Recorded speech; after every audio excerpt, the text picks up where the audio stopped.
Original Congress నేతలు పక్కచూపులు చూస్తున్నారా? సొంత పార్టీలో ఆ నేతలు ఇబ్బందులు పడుతున్నారా? కాంగ్రెస్ పై బీఆర్ఎస్ బీజేపీ ఇదే రకమైన ఆరోపణలు చేస్తున్నాయి. సోషల్ మీడియాలో తప్ప మీరెక్కడున్నారు అంటూ బీజేపీ వర్సెస్ బీఆర్ఎస్ కూడా విమర్శలు గుప్పించుకుంటున్నాయి. 2034 వరకు తానే సీఎంను అంటూ పదే పదే చెప్పడంతో పాటు భవిష్యత్ అంతా కాంగ్రెస్ దే అంటూ కేడర్లో విశ్వాసం నింపే ప్రయత్నం రేవంత్ రెడ్డి చేస్తుంటే అధికార పార్టీపై సరికొత్త మైండ్ గేమ్ మొదలుపెట్టాయి విపక్షాలు. కేసీఆర్ తో ఒరిజినల్ కాంగ్రెస్ నేతలు టచ్ లో ఉన్నారని, ఇప్పుడున్నది ఒరిజినల్ కాంగ్రెస్ కాదు, ఇది హైబ్రిడ్ కాంగ్రెస్ అని ఆరోపించారు మాజీ మంత్రి జగదీష్ రెడ్డి. ఈ కాంగ్రెస్ మోడీ చంద్రబాబులకు పుట్టిన హైబ్రిడ్ కాంగ్రెస్. ఇది మోడీ చంద్రబాబులకు పుట్టిన హైబ్రిడ్ కాంగ్రెస్. ఇవాళ తెలంగాణలో ఉన్న కాంగ్రెస్ ఒరిజినల్ కాంగ్రెస్ కార్యకర్తలు అందరూ కూడా బాధపడుతున్నారు. వాళ్ళు మన వైపే చూస్తున్నారు. ఈ హైబ్రిడ్ గాలతో ఉండే బదులు మీతోనే వస్తాం, రేపు కేసీఆర్ తోనే వస్తామని నాతో మాట్లాడుతూనే ఉన్నారు అందరు జిల్లాలో ఒరిజినల్ కాంగ్రెస్ కార్యకర్తలు అందరూ కూడా. అయితే జగదీష్ రెడ్డి వ్యాఖ్యలు హాస్యాస్పదంగా ఉన్నాయన్నారు కాంగ్రెస్ ఎమ్మెల్సీ అద్దంకి దయాకర్. బీఆర్ఎస్ ఎమ్మెల్యేలే కాంగ్రెస్ తో కలిసి నడుస్తున్నారన్నారు. అసలు వారిది బీఆర్ఎస్ పార్టీనా లేక టీఆర్ఎస్ పార్టీనా అని విమర్శించారు. జగదీష్ రెడ్డి గారు కాంగ్రెస్ పార్టీ నాయకులు బీఆర్ఎస్ తో టచ్ లో ఉన్నారని చెప్పడం అనేది హాస్యాస్పదం.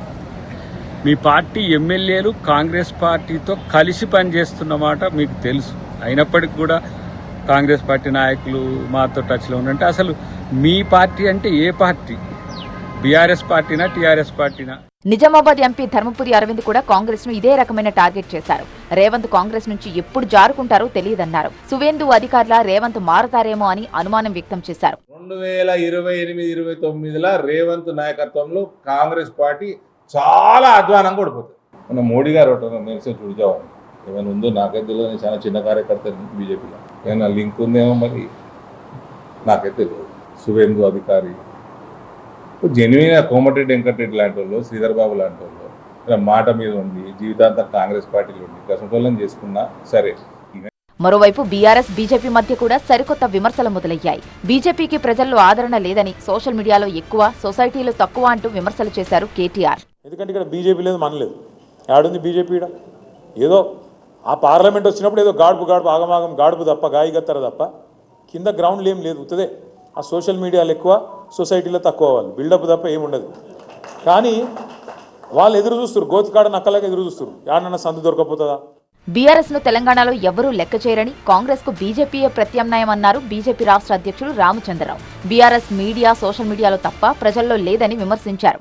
బీజేపీ ప్రత్యామ్నాయం చేస్తున్నటువంటి ఒక నేపథ్యంలో వీళ్ళు బీజేపీని బదనాం చేయడానికి ప్రయత్నం ఉంది కూడా. Because BJP is an alternative in Telangana. BRS ఎవరు లెక్క చేయరు.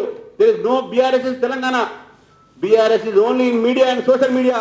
ఇప్పటి వరకు తెలంగాణలోని రాజకీయ పార్టీలు ఒకరితో మరొకరు కుమ్మక్కయ్యారని ఆరోపణలు గుప్పించుకున్నాయి. ఇప్పుడు ఒకరు సీఎంను, మరొకరు క్యాడర్ను ఉపయోగించుకుంటూ మైండ్ గేమ్ ఆడుతున్నాయి విపక్షాలు. మరోవైపు ప్రజల్లో మీకు బలం లేదంటూ బీఆర్ఎస్ బీజేపీ సైతం విమర్శలు చేసుకోవడం చర్చనీయాంశంగా మారింది.